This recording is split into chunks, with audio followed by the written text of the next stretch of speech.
Hi, this is Paul with Paul Nelson Insurance, and it's raining outside today like it has been just about every day over the last couple months here in the Bay Area. So I figured this is a good time to talk about water damage and how your homeowner's insurance policy will cover you or what they will exclude on your policy. So first off, want to go over generally what is going to be covered under your standard homeowner's policy.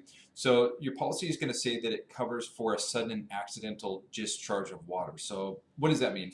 That is going to mean if you have a washing machine that has a burst pipe, if you have a dishwasher that has a burst pipe in the walls, um, something that is not a maintenance issue, not something that's deteriorated, but there's something wrong with the pipe where it basically just explodes and water is going everywhere with it. So that is going to be under your standard homeowners policy. That's generally what they're going to cover.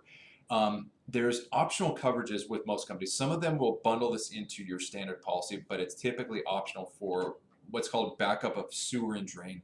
So it's going to be if you have a toilet that overflows, if you have a drain that backs up and dumps water all over your kitchen, or if you have some sort of a sewer line that backs up into your house.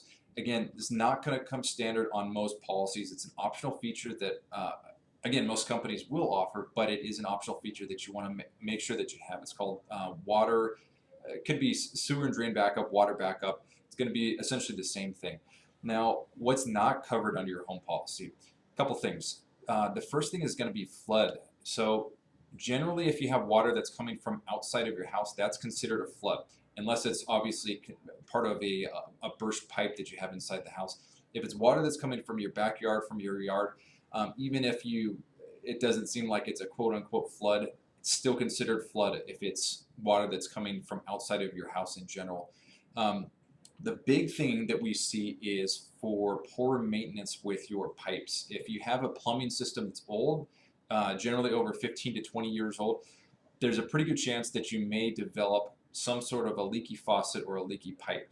Now, if it's just leaking and ends up you getting a bubble in your roof because you have water that's dripping, that's not going to be covered under your homeowner's policy. They consider that a wear and tear issue. So you definitely want to make sure, especially on any system that's at least 15 years old, that you're having it regularly inspected to make sure that it's still in working condition. If it's not, make sure that you get it fixed or replaced, because water damage can get out of control extremely quickly. You could easily be looking at thousands or tens of thousands of dollars to repair what that's going to do to drywall or to any of your walls.